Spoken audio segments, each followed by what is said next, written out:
Welcome to Recovering Out Loud podcast. The opinions expressed here are those of the individuals and not of any organization.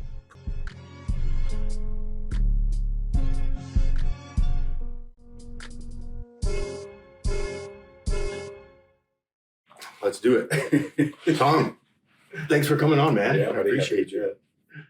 We're in a new venue here. I really appreciate too how, we're a lot alike in the sense that, we spent a lot of time setting this up and making sure it was all perfect. And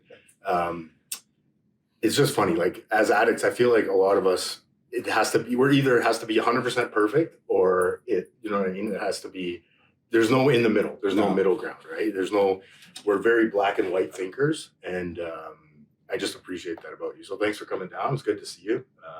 You too, buddy. Yeah. Why don't you, let's do this. Why don't you start off with a little bit of your story, kind of what you were like, what happened, and what you're like now. Sure, bud. I'm from Calgary, Alberta, Canada. I was just a weird kid, I just couldn't figure people out. I just always kind of felt a bit on the outside, and like people they just bothered me, like I was not a popular kid. I was like turbo unpopular actually in elementary and junior high. And then at the end of junior high, someone made the mistake of inviting me and my weird friends to like a popular person party. And of course he was like in the bush in South Calgary. And I would have done fucking anything for people to just be like, yeah, me too. And someone's like, here, drink some peach coolers. And we were like on the side of this big hill, and I just grabbed it and I chugged it. And I was 14. I specifically remember we were walking up the hill and I just fell and started laughing. And I was like, this. I choose this like forever now. And I just couldn't wait to do it again. And the next time, we got some Mike's Hard a few weeks later. It was like summertime, and we were like, okay, we're gonna sleep on the trampoline, but we're also gonna go get drunk and do some property damage in the neighborhood. And so we did. And it was like me and like three friends or something. And we woke up the next day, and it's just like it was my first hangover. And everyone's like, oh, never doing that again. I was like, I feel so fucking cool right now. Like this is awesome. I was so sick, but I didn't puke. Which played into further along in my story. When I got to high school, all of a sudden, honestly, it was the late 90s. And like somehow over the summer, skateboarding got cool. And so I went from this one school in junior high where I was like, my nickname was Board Fag Tom. It was Calgary. It was not a tolerant place. And not much PC culture. Not much at all. And so I was the only kid from my school that went to a different high school. Everyone went to one, and I was the only kid that went to a different one. And I got there, and everybody was like skateboarding, and people liked me. And I was like, oh my God, this is like fucking Narnia to me. This is so great. And I started getting invited to parties. And then, of course, people started being like, oh man, you're so fun to drink with. That doomed me, because then all of a sudden, like, the popularity and the drinking, they were tied. There was no turning back for me. Also, it turns out I was an alcoholic. Yeah. And so it's all I wanted to do was like go out and find this perfect equilibrium of like how much booze, how many 40s can I drink mixed with how much weed can I smoke? And I coined the term, I'm perfectly fucked. And I did that all through high school. I got out of high school and moved to Vancouver to go to film school. And that's when I just turned it up, completely turned it up. Because all of a sudden I was like, I'm not living in this like party house in Calgary anymore. I'm living alone, and I couldn't wait to just drink alone. Yeah. I was 21 years old, and I was like, I can't wait to get off school, go home, watch Lost in 24, and just like drink by myself. I'm drinking scotch, I'm drinking beers. I'm going to school, I'm drinking at school. And then after that, I didn't really like Vancouver until I became a bike messenger in my mid 20s. How'd you get into that? Craigslist. I was working in the film industry at the time, and I was living with a girlfriend. I was like 23 or 24. And she was like, you need to get a fucking job because the film industry just kind of died. Yeah. And I found this job on Craigslist. And I went in, and it was like Mad Max, it's like street punks all sitting on this slab, downtown Vancouver. And I was terrified because these are like the coolest looking fucking guys. They're all on fixed gear bikes. They look like, honestly, like Mad Max. and one of the first things I noticed was like, first of all, I'm getting paid to ride my bike around. That to me was like getting sponsored as a skateboarder or something, I'm just riding around and listening to my iPod, and then I noticed that everyone's drinking at work. And I remember saying, like, what, are you drinking beers? They're like, dude, we don't have a fucking boss. You just got a radio. Guys in like Burnaby or something dispatching you. He can't see you. He can't smell you.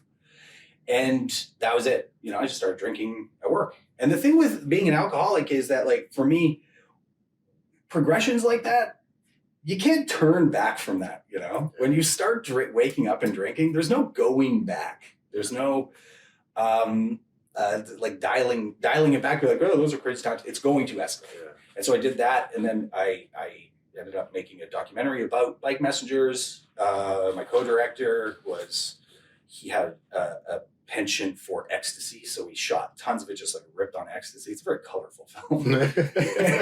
and everyone's so happy. I don't really know why, but yeah. The thing is, it was all so good. There was no part of me that thought like I have a drinking problem. But eventually I realized, like, okay, I'm going out and I'm doing drugs every weekend. And I don't want to do that because it makes me sad. Yeah. And that was like right in the time of like ecstasy and raves. And exactly. And I lived in the downtown east side of Vancouver.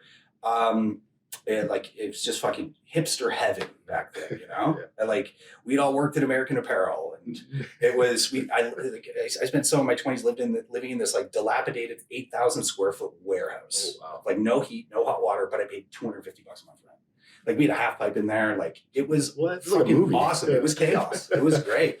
I lived there for 3 years, man. Wow. And then one day I remember I was like lying in the bath, and I was like, fucking, how do I not do drugs every weekend? I was like, what if I quit drinking? And it had never occurred to me. It was like, what if I just quit drinking? Because then I don't want drugs if I'm not drinking. And so I was like, all right. So I just stopped. And I stopped for like fucking 5 weeks or something. I was like, this is great. I'm never going back. I feel awesome. And then I relapsed at my brother's wedding. I remember this story. And I was filming the wedding just as a fucking wedding gift, And then I deleted all the footage. And then I'm sorry. I'm in Ottawa. I lived in Vancouver. I flew to Ottawa for this. So I think I saw it. I was just trying to delete a clip, and I deleted it. That was before autosave, eh? Oh, it still freaks me out. Yeah, it's giving me anxiety. Dude. And I'm like, oh dear God. The smart thing to do, grab a bottle of fucking Jack Daniels and start chugging it.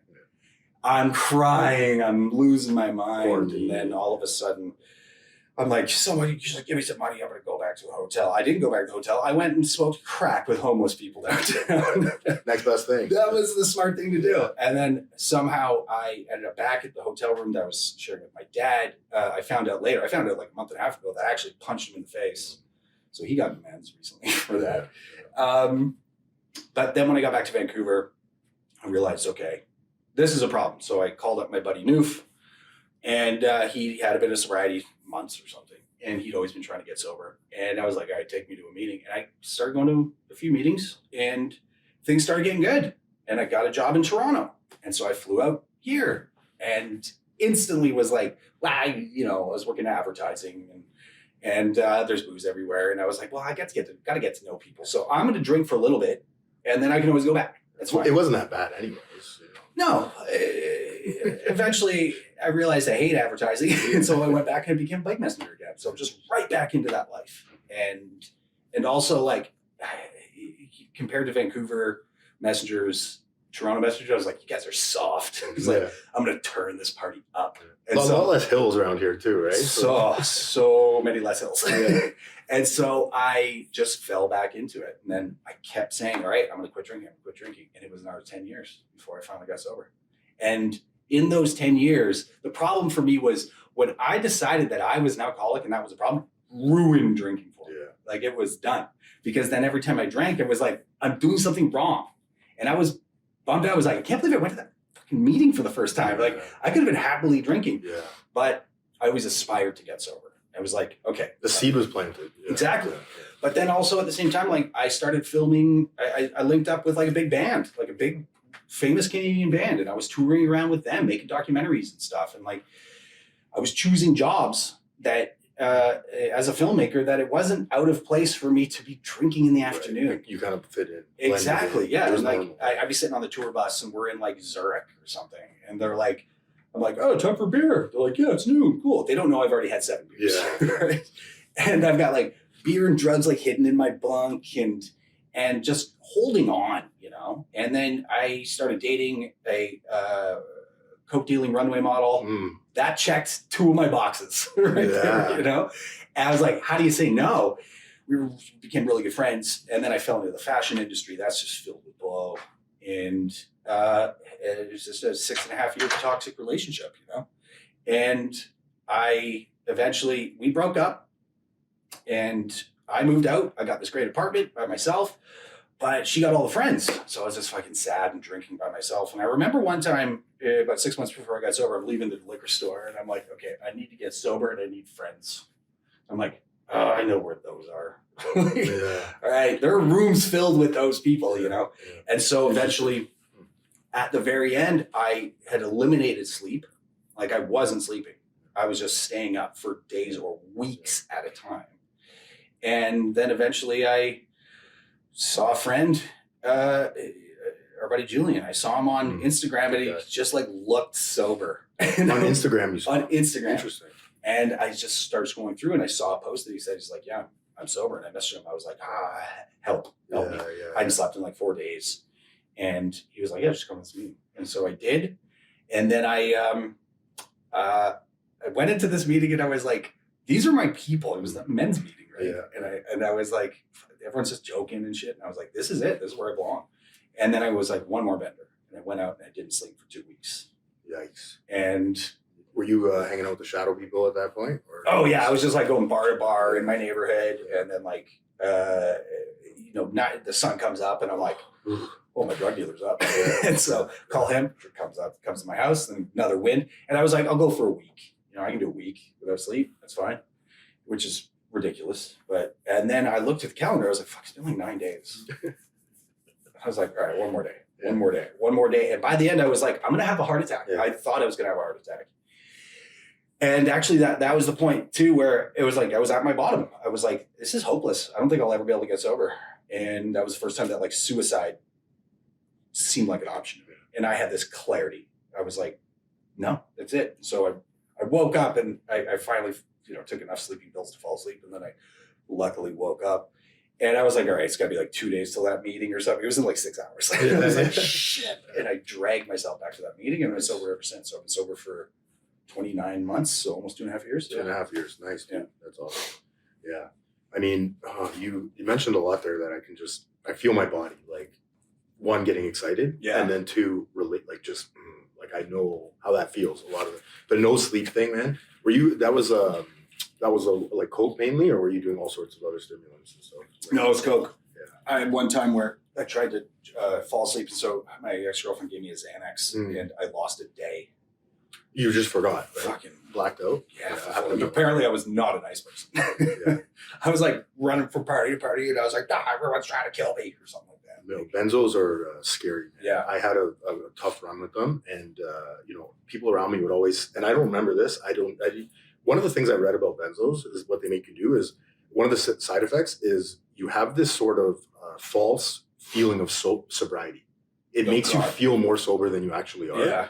And I have videos of myself. So it's like, it's so dangerous, right? Yeah. Because you get in the car and you do all sorts of things, right? Yeah. That you think you could do. You show up to family events. People would tell me after, they'd be like, you were slurring your words the whole time. Oh, no. And I was like, I don't know, I wasn't. I don't remember that at all. It's I remember that Homer Simpson idea of what the last night looked like. Yeah. I went for lunch with one of my friends, and it was like the middle of the day. And I just remember a couple months later when he felt comfortable to tell me without me punching him in the face or whatever, or calling him an idiot. He's like, yeah, dude, you were slurring your words the whole day. And I'm pretty sure you went to work that day. And like, I don't even know. And I'm like, oh man, what did I do? That's tough. And then you get those thoughts of, what did I do? Who do I Yeah. owe an apology, right? The other thing I was going to ask you too is, at any point, was there somebody in your life that was like, Tom, you need to get help? Yeah, my family. Yeah. What did that look like? Because they knew that I was always trying to get sober, right? Like, and so every time I called them, I'd be like, yeah, I got a little bit of sobriety, whatever. And then they knew when I'd fall off, and they'd be like, how's the quitting drinking? I'm like, you can't ask me that. Like, this is my journey. Yeah, my journey. You're not helping. My mom would like send me an article about like the benefits of sobriety. Yeah, like, get out of my life, Mom. I'm like 38. Yeah, you're coming up with like all these reasons why articles. I told you, stay out of my room. You don't understand. You don't understand. It's a generational thing. Yeah. Everyone's doing it. Meanwhile, like my sister's got like this beautiful life with kids. My brother's like working for the fucking government. He's like a foreign diplomat. And I'm just running around with fucking sociopaths. I can relate to that too. It's like being the black sheep of the family. My sister totally. was a doctor. Yeah. And my whole life I compared myself to her, and I thought my parents were comparing me to her, but they weren't. Right? And it's also like, it's funny because like at the beginning when I was drinking, like my brother-in-law and stuff, like he always kind of looked at me, he's like, all right, tell me some of your crazy stories about your life, And then by the end, he's like, what are you doing at my house? It's like, oh, you're drinking more of my booze. That shift is funny though. Eh? Yeah, it is. And then I realized, especially by the end, it was like, oh yeah, of course they had to cut me out of their life. I was such a liability. Like they can't have me around, And now it's great. Like getting sober, she tells their kids, they're teenagers. Like, look at Uncle Tommy. He's an inspiring cautionary tale. Man, okay. That in of itself is such a good reason to get sober. One of the benefits, people want you around, but people also look to you as a role model. Like I never had that until I got sober, man. And I was at a meeting the other day, and somebody we were doing a reading or something, and it mentioned that the guy in the story, all he wanted was to just be a respectable, useful member of society. Yeah. And I was like, yes. Yeah. That's what I want today. Yeah. I just want to be useful again. And I don't want people to, liability, like you said, I don't want people to be, what's he up to now? What's he going to do now? Right? What are you going to steal from me now, Anthony? Like by the end of my drinking, it was like when someone would invite me out, I'd be like, are you sure? Yeah. Really? You got the right number here. Yeah, right? exactly. Yeah. You got the right Tom? Yeah. Like, yeah, man, we like having you around. I'm like, is this an intervention? Yeah. You got to double check. I'm like walking in, I'm like, looking for family members. Yeah. Like, oh no, okay, we're just drinking. Around the corners and stuff. Exactly. Yeah. But yeah, no, nobody ever really intervened on me. Everyone was really happy. But also at the same time, it's like you got sober, and I had done it enough times and failed every 100% of the time that like it took a while for people to be like, all right, I think he's doing it. Right. I think this is taking. This time's going to stick. And also for me, it's, I had amends to make to people, but I waited a long time to do it, about kind of broaching the subjects with people because I wanted to give it enough time that people knew I was taking it seriously, and now a few years in, people, you can just see it. They trust that like, yeah, I'm not, they don't have to fucking walk on tippy toes around. On eggshells. Yeah. It's life's easier. That's the one thing about like alcoholism and drug use is like, fuck, it's a lot of work. It is so much work. I've never put any amount of effort into anything in my life as I did to producing my alcoholism and my drug addiction. Like feeding it. Yeah. Well, there's so much timing and scheduling involved, right? Premeditation. Like, yeah. And like, I hear a lot of people like, yeah, I was hiding booze everywhere. I'm like, well, I never had to do that because anybody who I was going to have in my life, like I was so comfortable with telling people, they're like, you drink a lot. I'm like, yeah, I'm a drinker.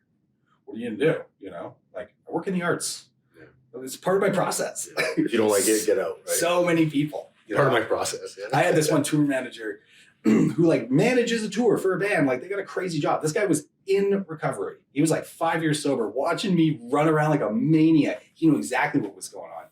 And he'd be like, stop drinking all the band's booze. And I'm like, it's part of my process.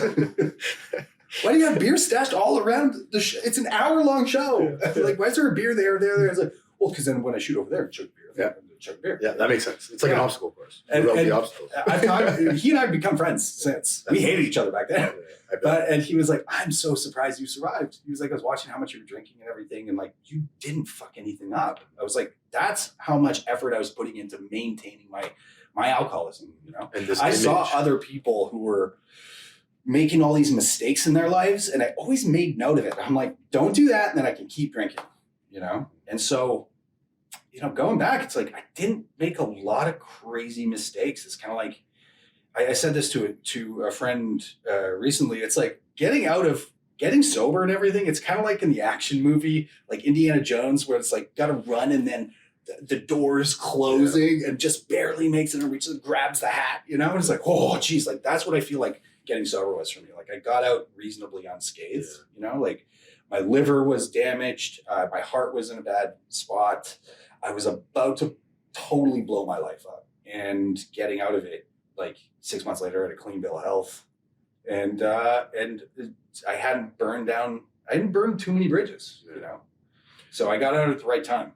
I mean, as you're saying that, that's a good metaphor, and I totally relate to that.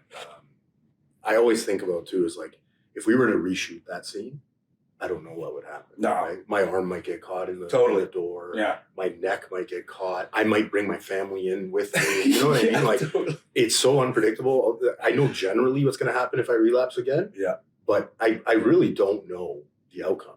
No, because I proved to myself so many times, you know, trying new drugs, hanging out with new people that I normally wouldn't hang out with. It's absolutely. Like one thing I do is like I especially early on, I play the tape forward. Okay, I'm thinking about this. All right, what's going to happen if I have a drink? Okay, I'm instantly gonna go get a box of wine, probably 3, go to a drug dealer's house, and then stay up for how long? And I had a guy who had like 30 years sobriety. He's like, don't play the tape forward a day or a week. Do a month and a year. And it pretty quickly made me realize, like, if I go back out, I think I'm just going to die. I think I'll be dead in weeks, because the idea of going back would be so monumental. Like I'd start thinking, fuck, I got to do all this shit again. But also, the benefit of that to me is that no part of me thinks that I can have a drink. No part of it eliminated this whole kind of avenue of my alcoholism to kind of creep back in. Because you hear that from so many people. They say, I thought I could manage it. I thought I could just have one and be okay.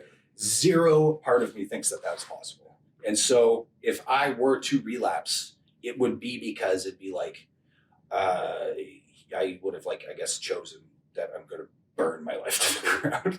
And all it would take is one drink for me. Yeah. And I'd be off to the races, because I'm an alcoholic, and I have been since I was born, you know. At my first summer, I went and visited my mom out in Nova Scotia, and we're driving along, and I said, is there a lot of alcoholism in the family? And she was like, no, well, you know, your grandpa and all of his brothers and your uncles and everybody. Yeah. I was like, that provided me with a lot of comfort, knowing that, like, look, man, this is who I am. It's not like it was a moral failing. It's like, I said to my sister a while ago, she took me out to go see Nate Bargatze, you know, just across the street here, you know, and she likes me telling her about what it's like and stuff. And I said, the only way I wouldn't have ended up in recovery is if I never had a drink. Like it was just a process, and I was going to end up here. Yeah. Either end up sober or dead. That's it. You know, there was no dialing it back. And I see other people who are like, well, yeah, you know, I had a kid and then I was able to dial it back. I'm like, oh yeah, no, that would just ruin the kid.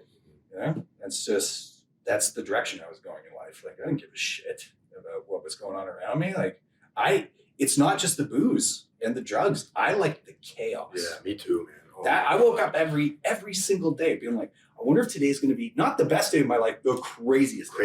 Yeah, because crazy was good to me. You know. Yeah. You know what I realized too, and as you say that, I resonate a lot with that. I realized this past time when I was in rehab again, I crave chaos because I want to distract myself from how I feel about me. Yeah. I'm like so uncomfortable with myself as a default that it's just the way I'm wired, I think. Yeah. That any chaos in my life just brings distraction to poor me. I'm shitty. I'm a terrible person. And I'll just blow it up. And I do it now with, with other things like buying stuff or other addictions that I have to keep in check too. Right. Because this kind of like ordinary lifestyle that is good in retrospect. Like it is a good life to have an ordinary life today. I'm grateful for that. Yeah. but there's times where it's like, I'm bored. And it's like, no, you're not. This is the thing. It happens to be, especially because we're moving into summer, into spring now. It's like, for some reason, the change in the seasons always hits me hard. And I was riding my bike. It was a nice day, like 2-3 weeks ago. I'm riding around and I'm like, fucking, am I like boring? And I, realize this happens to me all the time. And I was like, I've got a hard time distinguishing lack of chaos from boredom. Just because I'm not going like this all the time doesn't mean my life is boring. And I have to remind myself, my life is pleasant. It is very easy.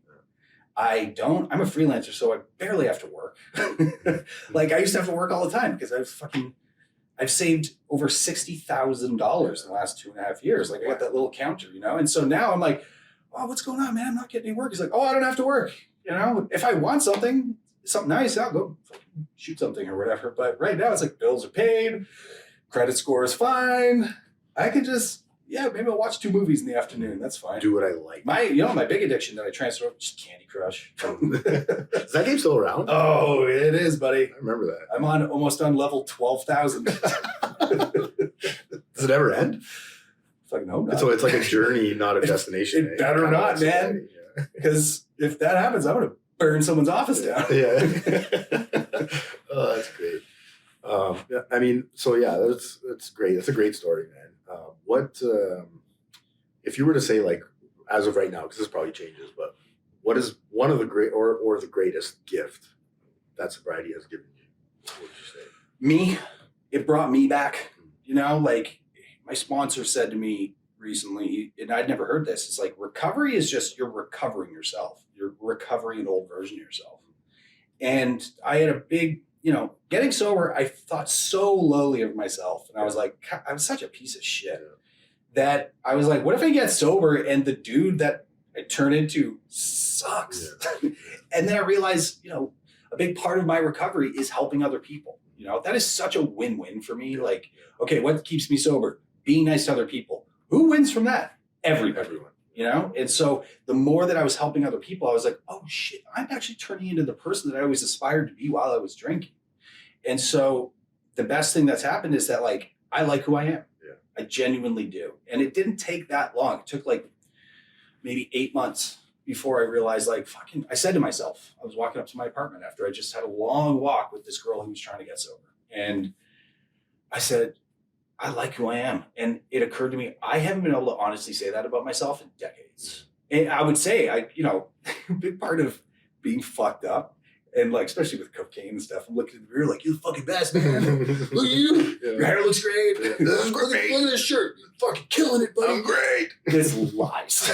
Yeah. You're not killing it. You're killing things. You're killing yourself. Right? Yeah. You're killing it, but not really killing it. And when I got sober, I realized, like, oh no, I like who I am, and people look up to me now. I can help other people who are trying to get sober, and all those things, empathy, selflessness, all those things. That was like, when I was drinking, I'd look at other people and be like, he's got a fucking ulterior motive. Yeah, everything's transactional. Yeah. And now it's just not like, they say, living life on life's terms, and like, life's fine. It's pleasant. It's pretty good. Also, like, I really like sobriety. I really do. I've been an optimist my whole life.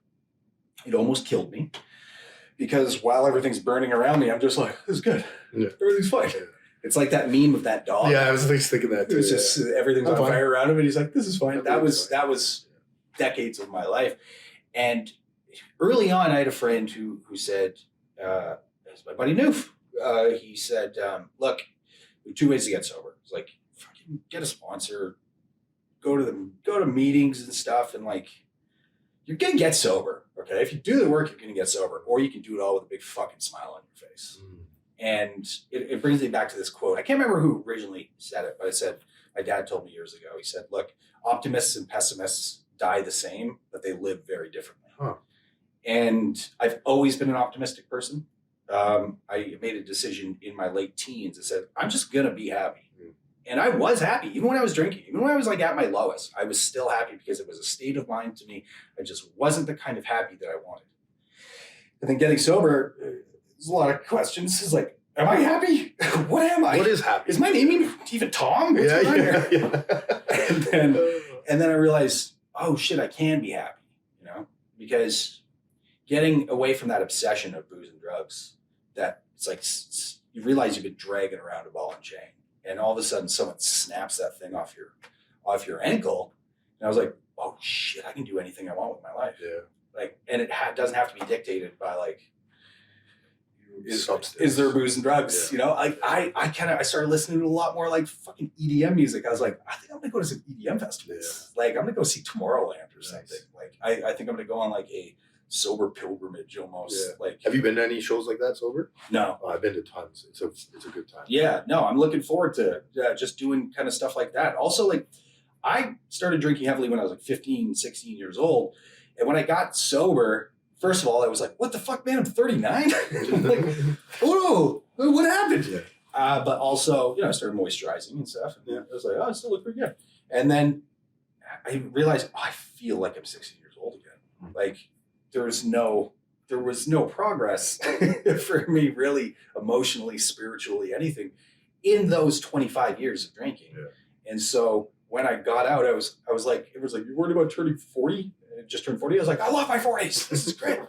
I'm up at 5:30 in the morning every day, and I felt like a kid again. And those are, you know, every day I get these constant just kind of gifts of sobriety. Yeah.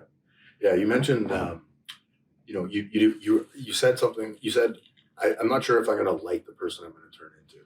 And what I've realized is we don't turn into anything. And you alluded to this. We don't turn into anything new. We rediscover who we actually are. Yeah. Right? Like I've heard it said before, you come into sobriety, you come into recovery, and the kind of goal is like peeling back the layers of the onion, right? Every day that you do something towards your recovery, something positive, helping someone else, doing the next right thing, staying sober, taking a new guy, you know, to a meeting or whatever. It's like another layer just gets peeled back. Yeah. Right. And you're like, oh, I kind of like this guy. Right. Yeah, absolutely. And to me, like, it's the speed of the peeling, you know, like I look at my recovery as momentum, you know, like it's like when I was drinking and using drugs, I was like literally sinking. I was in fucking quicksand. Going down. I got sober, and it's like, oh, okay, you're back up to ground level, but your legs have atrophied. You know, now like, you got to rebuild the muscles. Yeah, you're fucking Neo getting out of the Matrix. That's a great metaphor.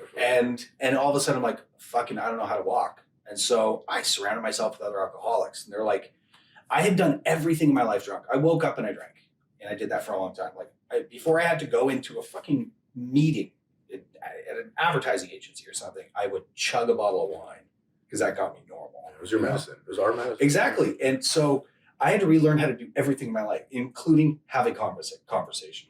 I had to learn how to smoke a cigarette. I had to learn how to go out and eat a meal, you know, all of these things. And as I did that, it's like I learned how to walk. And then I started learning how to fucking jog a little bit. And then now I look at like everything in my sobriety is little speed boosts. Doing this is a speed boost for me. Yeah. And this will get me going for the rest of the day. Yeah, tomorrow I'll do something else. Exactly. Give me a little speed boost. Because I think about, you know, I'm a bike messenger. I ride my bike everywhere. It's like I will never stop at a stop sign.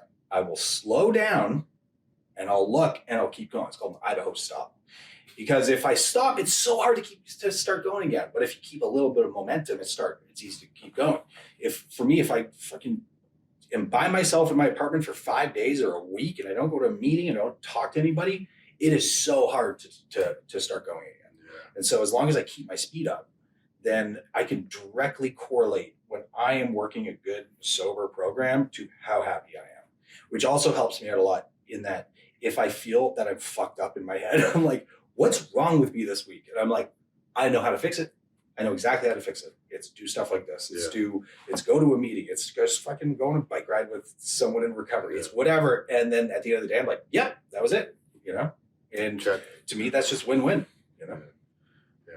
I mean, there's so many little things.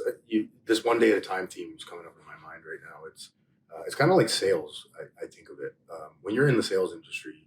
You know, often the phrase is like, "What have you done lately? What have you sold? What have you done for me lately?" Yesterday's sobriety doesn't keep well, right? Mm-hmm. It's like vegetables or fruit or eggs. Yeah.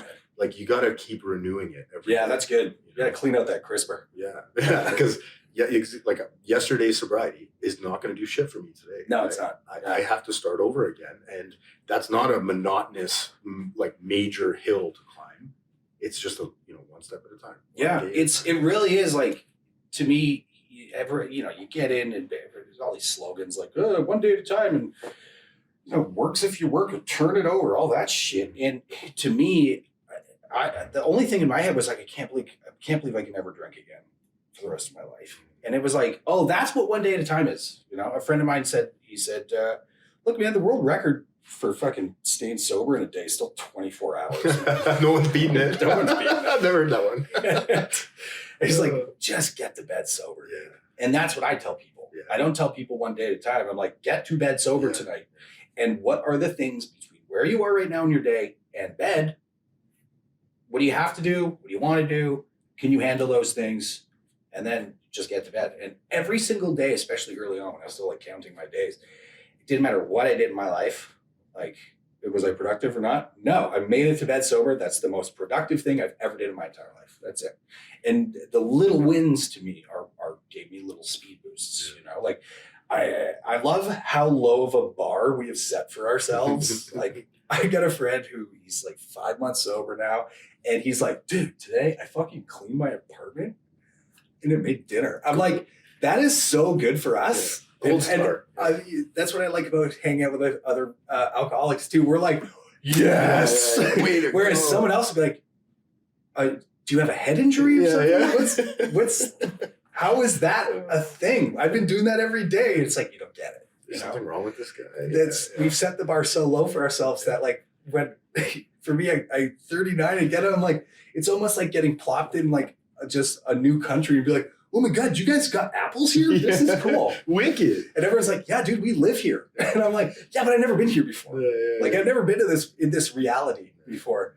And those things are super exciting to me. And so when newer guys tell me that stuff, I'm like, fucking yes, dude.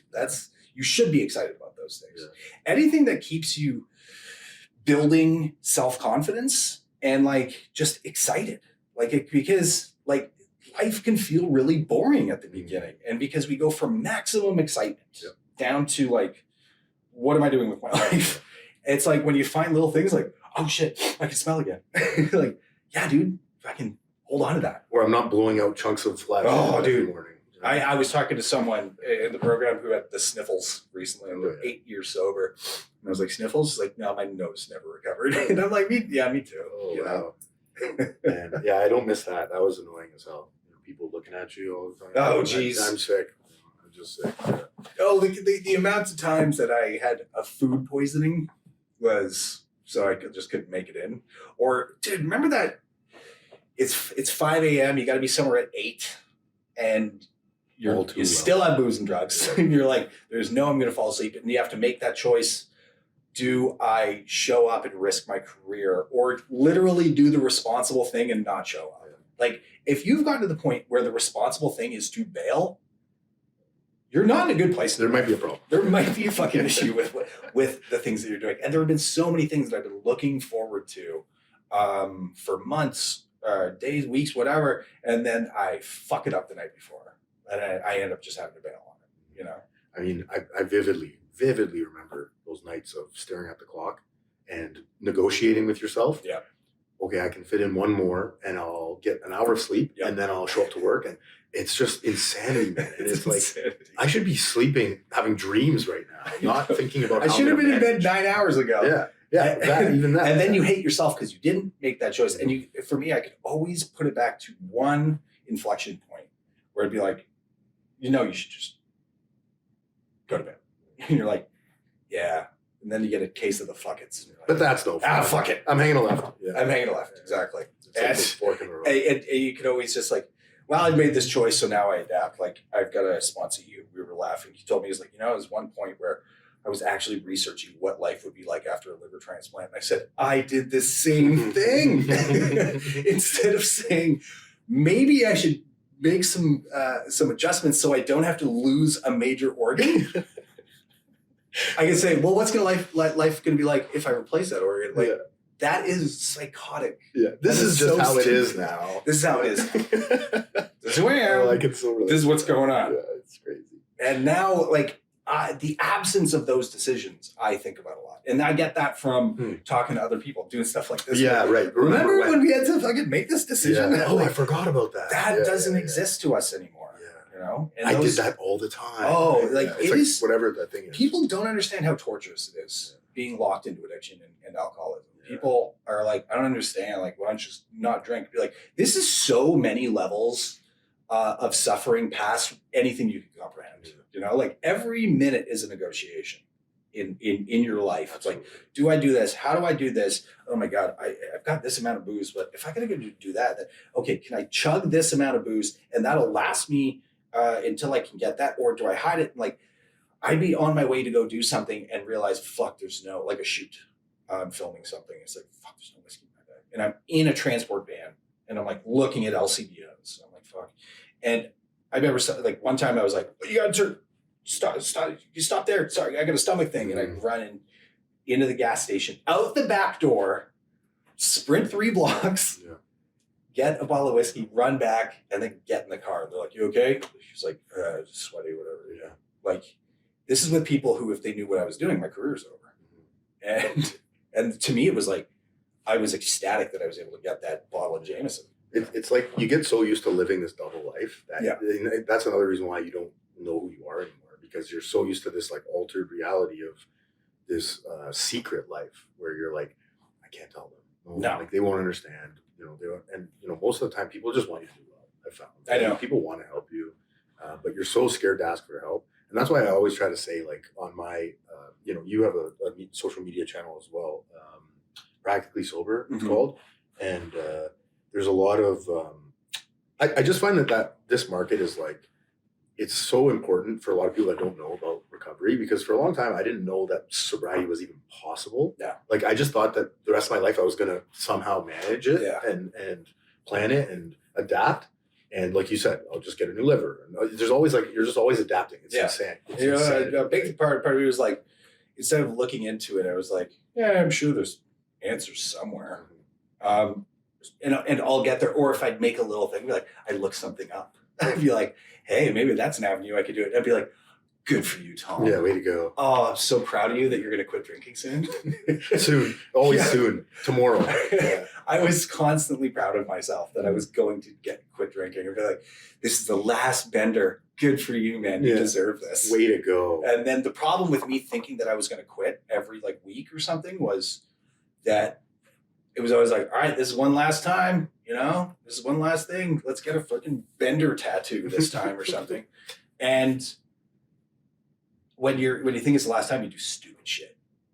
And And then I'd be like, all right, well, I did that.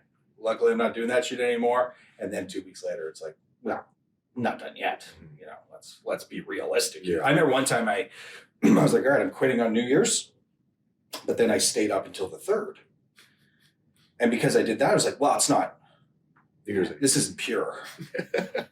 So I'll give myself another year. And I said, I'll do another year. And then I was like, good for you. Just a full year to wrap up your affairs. Yeah. Get everything in order. Get everything in order. Exactly. And then I think it was another 3 years before I got sober. And when you don't tell anyone about that stuff in the moment, it's the best idea ever. Right? Everything's the best idea. We talked about this yesterday. It's like, you're the only one in the audience. Like, yeah, do it. Way to go, Tom. Well done. It's like, no, it's a terrible idea. I know. Tell someone else about it. Yeah, there's people in the back of your head be like, nobody knows what he's going through. This is actually extremely heroic. Meanwhile, friends are just like, have you heard about Tom? What's going on with him? Is he alive? Like, by the end, I think in my last few months, my dad did a safety check on me. Oh yeah. And because people hadn't heard from me for a few days. Safety check. And all of a sudden, I had just woken up from this bender. I'm just like wading through wine bottles, knocking my door. Tom? Oh, what the fuck? Dad, are you here? What's gonna, just making sure you're alive? I'm like, oh no. Oh, this feels like it went to the next level. I think I got sober like maybe a month after that or something. I found out, and we find this stuff out after, right? And it hits so hard sometimes, but it's also like, I need to remember how people were around me. Because we often think that we're the only ones, we're only hurting ourselves. No. But realistically, we're like a tornado going through a home, right? And I found out recently that My wife was, for like probably a month or 2 months, was calling funeral homes, was calling police stations, and was calling Looking for hotels you. and hospitals Yeah. to look for me because I Yeah. wasn't coming home. Yeah. That just, I was like, oh my God. I've had that before too. I can't believe. So when you say safety check, it's like, yeah, you know, I've heard of people's moms going into their room to check if they're breathing. Like that shit, when I hear that from parents and loved ones, I'm just like, oh yeah, that's why I don't go back. It's a funny thing because I always said to myself, well, my drinking, I thought it was manageable because I was like, I'm only hurting myself and not hurting anybody else. Because I looked at it like I was never a blackout drinker. And so now when I hear people like every time I drank, I black out, I'm like, how didn't you instantly get sober? Like that's just like, okay, let's have a drink and blindfold and like that's insane to me. And I was like, well, I was never like that. I was like looking at what other people were doing and be like, I'm not the differences rather than the similarities. I'm not going to do that shit. But then I got sober and everyone's like, really realizing the subtle psychological damage that you were doing to people was brutal. But also, I was lucky that everybody in my life was just like, yeah, this is great.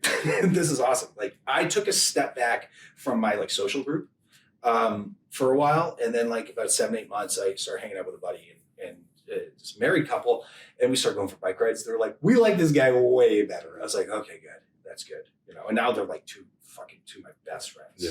And actually even that guy, he saw how happy I was. And he told me, he's like, dude, I quit drinking because you were so happy. I was like, what? He was like, well, I'm not an alcoholic, but he realized that his 2 to 3 drinks a night that he was having, like cocktails or whatever, he was like, it was ruining my life. Yeah. I've heard that from many people. Because he was like, I feel like I wasted the last 5 years because I was procrastinating everything. I had anxiety, all these. He just cut out this one thing that he didn't need and he didn't even really like. And he has skyrocketed since then. Look, I mean, it's the consequences almost always outweigh the reward of it for most people. And I find that even with our society now, a lot of people are on the downstream of drinking and maybe not using, I don't know. But I mean, the addiction community is alive and well. I can tell you that. Oh yeah, I was for sure. Hanging out with them 5 months ago, and I don't ever want to go back there. It's scary. It's dark. Yep. It's meaningless. You know, there's a lot of fear. And it's also an age thing too for me. Like I tried to get sober in my late 20s. I just wasn't done yet, you know? Yeah. And it wasn't the time, right? It wasn't the time. It just wasn't right. And part of me says, oh, look, think what your life would be like if you had gotten sober. What would your career be? And I always tell myself, dude, you could have gotten hit by a bus the next day. Yeah. Like there's no, I like to think of like, you know, try not to future trip. Oh shit, like what's going to happen in the future? Even more, don't past trip. Like if you're worried about what's going to happen in the future, there's some things you can do to fix your direction and stuff, you know? Like, yes, we have very little control over what's going to happen around us, but wishing that you had made different decisions, that serves zero Such a waste of purpose. time. Yeah, like I hear people say like, I feel like I'm where I need to be. And I'm like, you're exactly where you're supposed to be because it's the only place that you are. This is the only one that's real. Yeah, there's no separate, like, it's not a choose your own adventure. And then you can be like, ooh, you died there. Let's go back. No, it's like right now I'm here. This is pretty fine. You know, like I don't have a lot of money. That's fine. Whatever. I'm healthy. I got a hernia, but it's fine. How do you get a hernia? I have no idea. It just showed up. I'm in my 40s. Yeah, that's part of it. Yeah. Well, let's wrap up with this. I'll ask you one more question. How do you deal with life, like hard times in your life? Because, I mean, we all have it. When we get sober, things don't just magically get better. No, dude. Like I said, I said in a meeting last week that it was an online meeting I've been going to since I was sober. And I said to them, I was like, you people with all of your years of sobriety complaining about life used to drive me nuts because I was sober. And I think like a lot of us, it was, there's only one problem in my life and it's booze and drugs. That's it. Absolutely. And as soon as I conquer that, life is going to be perfect. Yeah. And then I got sober and I was like, oh, life is still life. Life is absolutely still life. And the one thing I tell myself, and I got it from my buddy Noof, Noofy Mike. He always tells me, he's like, you're going to be fine. You're going to be fine. And that's what I do. Whenever I'm freaking out about something, whatever my day is, I pause and I'm like, where am I? I'm right here. Is this fine? It's fine. And it's going to be fine. And and the one thing I'm not going to do is drink. Like, I never want to drink when bad things happen. It's when good things happen. Yeah, me too. I know. Like, I always seem to like direct a good fucking project on a Friday. A Friday, I finish my fucking rights, and I'm like, no, why don't we do this on Fridays? Because then I'm in a cab going home, and I'm looking around like, there's that energy, you know? So yeah, my one thing is just, I just say like, I'm not going to drink today. And whatever's going on around me, that's going to work itself out. I'll deal with tomorrow. Exactly. Yeah. I won't worry. How about you? What's your? Yeah. I like that a lot. You know, it's kind of like this mindfulness technique where it's just like, oh yeah, I'm still alive. Yeah. I'm feeling my pulse. Okay, I'm good. I'm upright with a pulse. When hard things happen, I'm recently, like, it changes, right? From time to time. And what I mean by that is I grow, you know, I'm constantly growing and finding out new strategies. I think the thing I'm thinking about the most, like when I call people, and I always talk about this, but if I'm really struggling and life is really tough, and it has been, you know, for the past 2 months, when I call somebody in recovery or someone that's even a loved one, and I just kind of bounce my problem off them, or not even that. Sometimes I do that, but if I just ask them how they're doing, I find that my perspective will just, you know, just all I need is like a moment in just a shift. Right. And It's a release valve, man. Yeah, exactly. But I'll tell you what happened. And I always talk about perception and perspective. You know, this is a disease of perception. A lot of people say. I have these money problems. I have a lot of debt from my past vendors. A lot of debt. I went bankrupt. Yeah, I'm almost there. Like, and you know what? Doing anything to get out. You're fine. Yeah, you're fine. Right? You're alive. You know, you're approved, right? So I need to hear that. Thank you. But it was a bigger problem a week ago than it was now. Oh yeah. Like, what? Why is that? Yeah. The problem hasn't changed. No. So I was thinking, someone said that to me, and I was thinking about it. I was like, huh. It's how, and I know this, but you need to be reaffirmed sometimes. I needed to confirm in my mind, oh yeah, the problem's not going to go away by wishing it away. No. I have to change how I look at it, right? So it's like, okay, what can I do about this right now? Nothing. What can I do about it right in this moment? I can't solve it, but I can put money down slowly. I can not buy that thing on Amazon. Yeah, I know what you mean. Little steps to take. I heard something. I was listening to just something this morning, and a guy said, he was quoting another writer, but he said, like, the writer said, trauma is not real. And I was like, oh, that seems kind of dicey. And then he used the example. He said, look, the exact same thing could happen to two different people.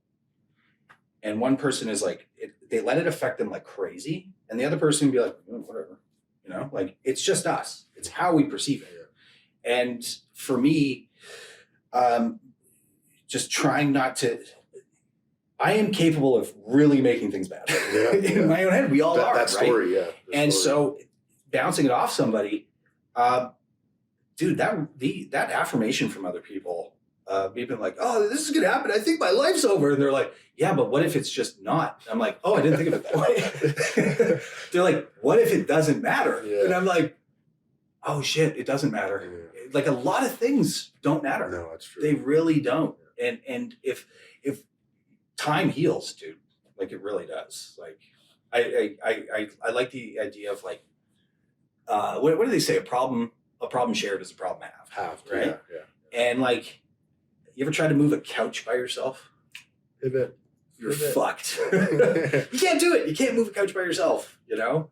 One other person, fine, you know? Like, you and I could move a couch 30 flights if we wanted to. One person, there's no chance. But just one other person, you can figure pretty much anything out. Yeah. And that's why, to me, like, thinking that I could get sober alone was, like, so stupid. Like, thinking I could think my way through it instead of just being like, hey, you did this, what do I do? And they're like, try this. Yeah. And I'm like, oh shit, I didn't think about that. Yeah. So it worked? Yeah, it worked. Yeah. Okay. Look at me. I was fucked. Now I'm fine. Yeah. Okay, I'll try it. Yeah. I'll give it a shot. And of course, at the beginning of recovery, every time they told me something and it worked, I was like, you motherfuckers. He was right. This is bullshit. John was right. Because you have to realize, for me, I had to realize, oh shit, I was wrong about all this. And once I realized that I was wrong about how to get sober, my sponsor said, what if you're wrong about everything in your life? What else are you wrong about? I was like, you son of a bitch. Yeah. And then a few days later, I was like, what if I'm wrong about everything in my life? And I realized that once I admit that I maybe don't know, then and I stop digging my heels in on shit, then if I lift my heels up, then I open myself up to the answer. It opens the door. Because if I think, no, it's like this, and I keep trying something one way and it's failing, I'm like, no, I'm going to try harder. Yeah. Then it's like, yeah, what if you just try it like this? And I'm like, oh, fuck. Right. Yeah. Yeah, but my way was going to work. Yeah. I loosened it. I loosened the jar. Yeah, classic. Yeah, I always said that. All right, man. Fuck. Thanks so much for coming down. Thanks for having me, man. This appreciate is you, great. What a great way to start my day. Yeah, I love it, man. Yeah. I appreciate you, and I'm happy that you came into my life. And yeah, man, me too. When I was at my lowest, you were still reaching out, so I appreciate you, man. Thank you. That's what we do here, right? Yeah, brother. Awesome. Cool. Thanks, Tom. All right, man. Thanks for listening. Please help us grow the channel and like, share, and subscribe for more content. The discussions and stories shared on this podcast are for informational and motivational purposes only. This content is not a substitute for professional medical advice, addiction treatment, or therapy. If you or someone you know is struggling with addiction, please consult a licensed physician, addiction specialist, or mental health professional. You are no longer alone.